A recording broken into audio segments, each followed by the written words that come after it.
Welcome back to the Glint Standard. In this episode, we're going to be talking about when business sense doesn't make sense. We're going to have Shane Hauschman with us, our risk manager. We're going to touch on some of the latest business news, a big topic being Elon Musk and Twitter. We'll touch on some of that. And we'll hit the categories of one size doesn't fit all approach, emotional decision making, results driven productivity.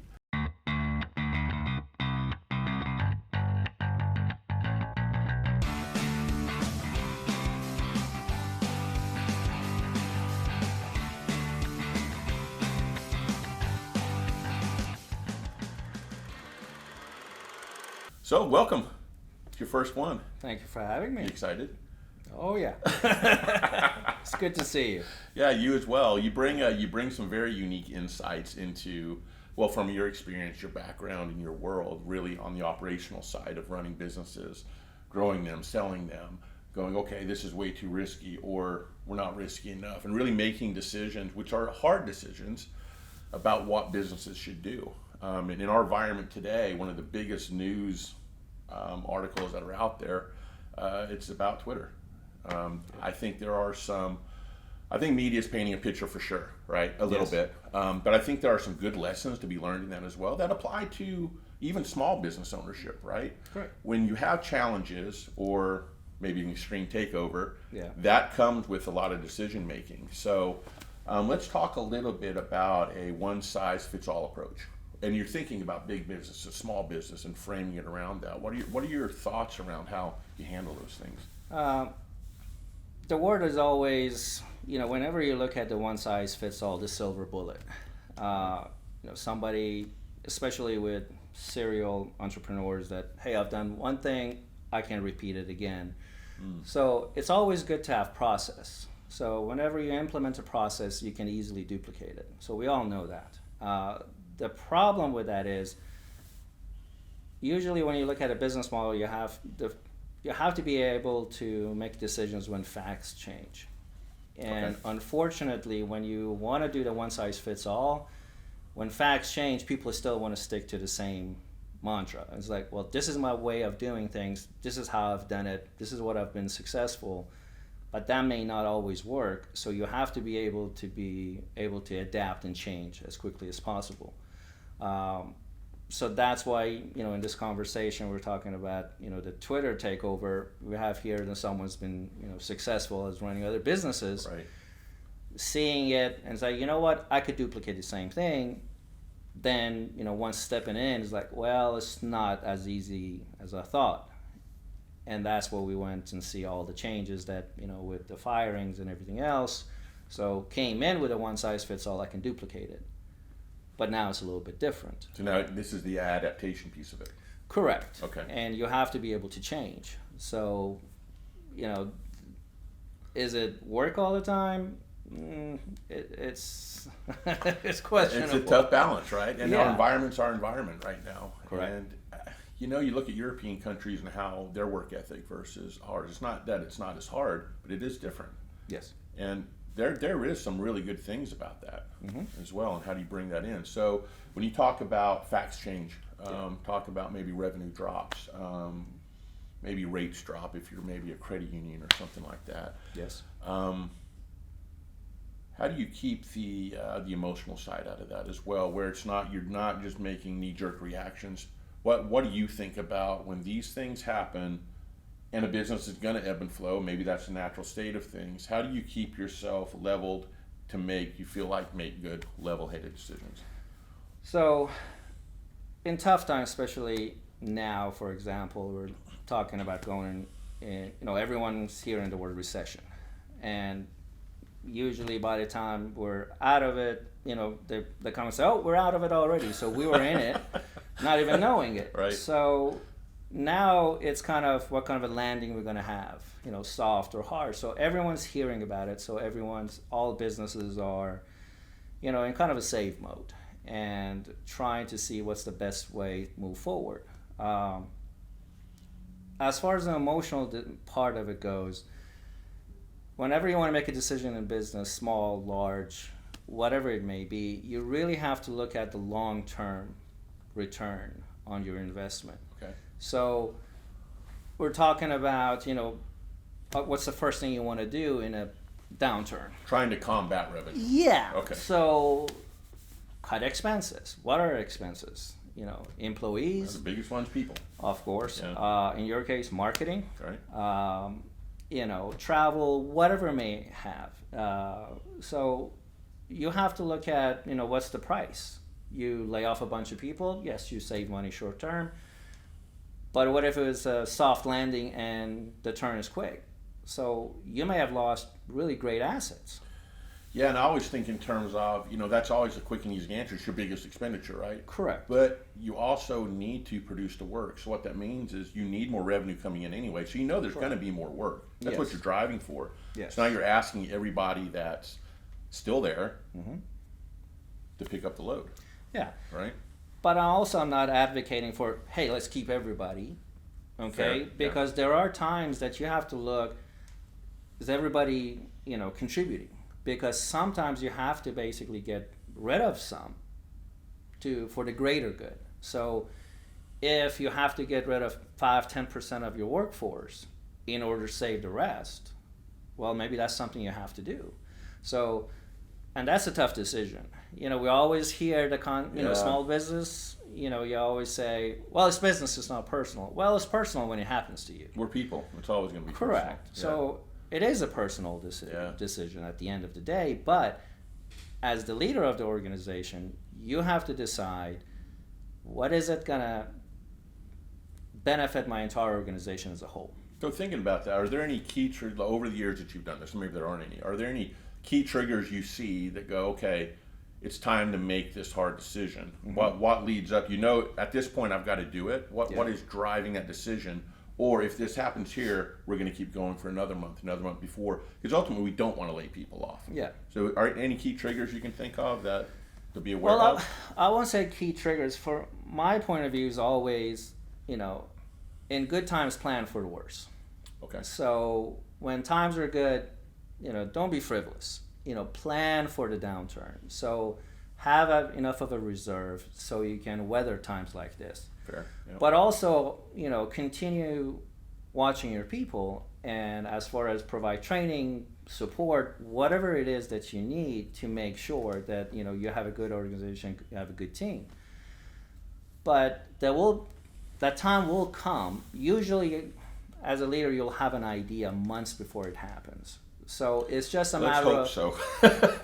That's not paying attention if you don't know it's coming. Yes, and it's coming. So the hard decision is, do I wait for 3 months, 4 months to see what happens, or do I pull the Band-Aid now and basically make those tough cuts?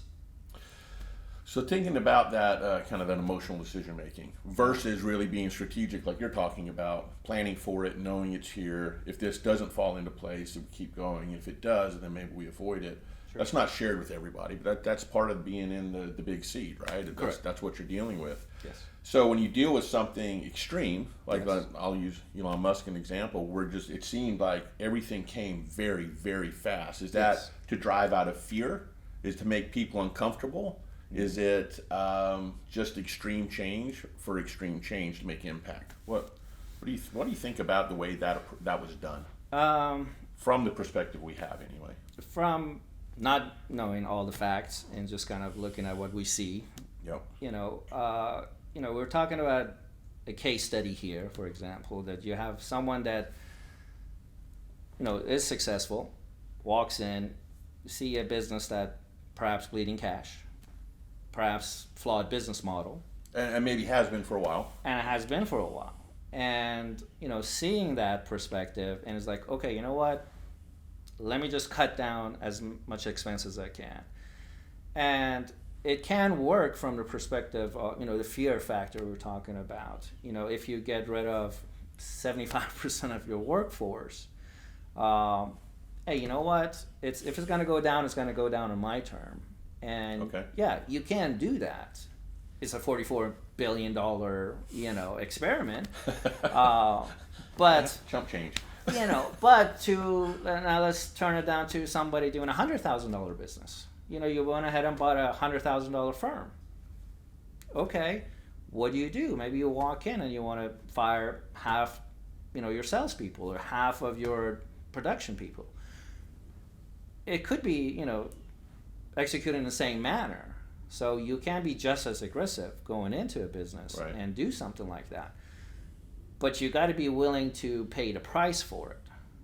So the price could be losing your entire investment, or you can turn around and basically create something new. Thinking more long-term versus short-term. Correct. Okay. So, as a business leader, you have to make the decision to see what's going to benefit your vision and the company's vision as a whole.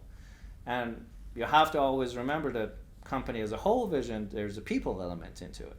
And that's when, it makes it kind of muddy, when you have to, when people look at it from afar, when you're firing people at that magnitude, it has a real cost.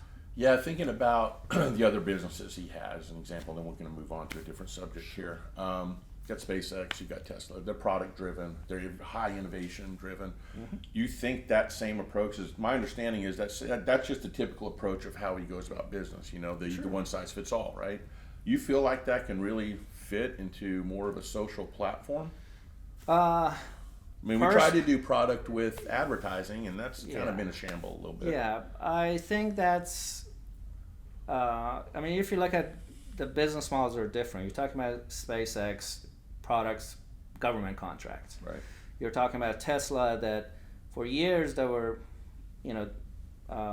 their bulk of their revenue was carbon offsets. So it wasn't actually even the product itself. Right. So yes, it was successful and it's done well.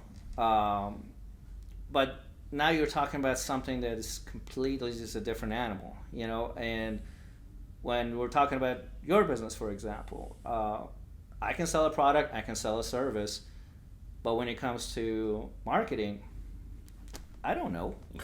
So I can't go in and say, hey, I want to start a marketing firm. It takes a whole different set of skills, to execute. So you really have to understand, if you're going to go in something new, bring the right people with you. And don't bring your prejudices and your points of view into it. Take some of that emotional out of it. You have to. Yeah. You have to. And it's very difficult. I mean, you want to deal with your emotions, do it at home, do it somewhere. And, there are tough decisions that you're going to go and break down at home. And, when you have to make those tough decisions. But you have to look at it while you're doing it. Is there for a greater good, or is it for my personal ego? And that's what makes it so hard. So then you're talking about results-driven productivity at that point.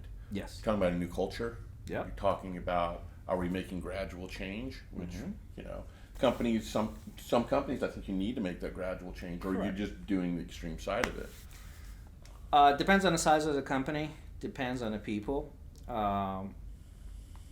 Change is hard, and majority of people do not like change. Right. So it's unnatural in some ways to go from, thinking about one thing in one way and the next day, hey, you have to think this way. So when an organization comes in and says, you know what, everything you know for the past 5 years, forget it. This is how we're going to do it. Well, you have to make a decision at that point, well, do I want to be a part of this vision or not? But it's not easy. As an employee, you're going, do I want to be a part of it or not? And maybe the answer is a no. Correct. But your livelihood's still counting on it, so then maybe it becomes a yes. And it puts people, I think, in that very awkward choice of, what am I doing with my life? Yes. Which, that's the emotional side to me. Correct. That nobody really thinks about. They tie it all into the business, but what is happening to each individual that's at a company, no matter how big or small? You could be two people in a company. It doesn't. That's still a big piece of it. It doesn't matter, but as a leader, your job is, we were talking about selling the vision. Okay, but it's not just what's selling in this scenario. You have to explain it the way that everybody understands why. If you're, as a team, you're not on the same page, you're not going to get there. Right. So, and there may be some people that said, no, I don't want to be a part of this journey, and they have to make that decision. but you as a leader have to make that tough decision, and it may work and it may not. Right. But as your dime at that point, if you're a small business, you're a big business, if you're a multi-billion-dollar business, and well, that's a lot of shareholder money or your money. Here's a crazy thing that I think is going to come out of this. We'll jump on the Twitter thing too, and this can happen with every company when they're going through change. Okay. I think products are going to come out of it somehow. I don't know what those products are, Mm-hmm. but I think the shift, and like you're talking about, the vision and the approach for what Twitter is really going to become, Yes. is something completely different than what it is today. I don't know how long it's going to take, but that's what I think. Yes, so? I would agree with that. It's the existing business model. There's a lot of them out there. I mean, you have to look at where's revenue going to come for a platform of that size. Right. Okay, so advertisers or individuals have to pay for it. The whole idea, we've talked for years and years, how internet was free. Well, Yeah. now it's somebody pays for it somehow, and Advertising. exactly Something we're very good at. So there you go. yeah, That's why exactly. it's working so well. And that's how, or individuals have to pay for it. So that was the whole move behind individuals get verified and all that. So let people pay for it. So if it's a product that you are willing to pay Netflix, right? So Right. if it's a Netflix type concept that you have a monthly subscription, well, you could do greater things and you can control that medium. But how? The verification now, if you think about it, if you take you're no longer anonymous on that platform, is it going to really change that platform? Right. I mean, that was the whole point about it. Yeah. What's really made it blow up? Remember the Arab Spring it was a public square, and all of a sudden, so you could do great things.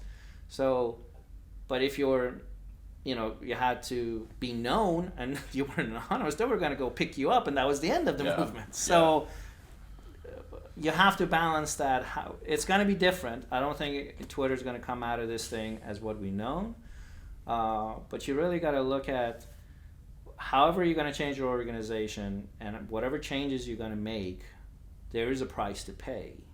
Well said. But the key is always believe in your long-term vision, get the right team behind you, employ the right services and specialties to let you grow. Don't try to wing it, especially when times are tough. You see even more, there's a price to pay. It's kind of what you pay for.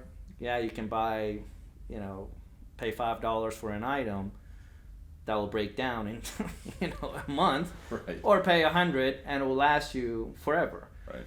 You make that call as a business, it's almost the same, that you got to look at, what do I invest in? Do I invest in my own people? Do I invest in companies like yours to come in at tough times to push you to the next level? All right. Now, let me wrap up with this. Okay. Knee-jerk reaction from you. As many people probably don't know, you're my dream killer, and I'm your dream killer. And it's said endearingly. It sounds horrible. That's but what I'm here for. I know. And it's about, it's a terrible idea. And just a blunt, honest truth by two people that have very different perspectives. Had success over the years running businesses. I'm gonna go. I've got 44 billion. I'm gonna go buy Twitter. What do you tell me? Yes or no? Just knee-jerk. Absolutely not. No. Okay, fair enough. I wouldn't let you do it either. Thank you. You know any cool spots we could go to and hang out? Nah, we don't need that. Yeah. It's if spending $44 billion, there's so many other things that you could do. For the fact that it was worth half by the time we actually exactly. took control. So. Don't open your mouth, when you're not sure. Right. So. Well, thanks for joining us. It's been really good. We'll have you on some other ones. Well, I think it's good for everyone to get the insights that happen to it, the thinking behind what we do as an agency as well, and you bring some very, very valuable insights. Obviously, we've been friends for a very long time as well, so it's nice to know you've got that kind of camaraderie. So, thanks for joining us. If you have questions about this episode, please drop us a line. You can reach us at agency@theglintstandard.com. You can find us on all the social channels. Drop us a note, email us, and give us a call if you want to, and we'll be happy to share a few more insights with you. Give us a thumbs up if you like this episode, and also leave us some comments or questions. If you want to subscribe to the podcast, go right here. And if you want to watch past episodes, check it out right there.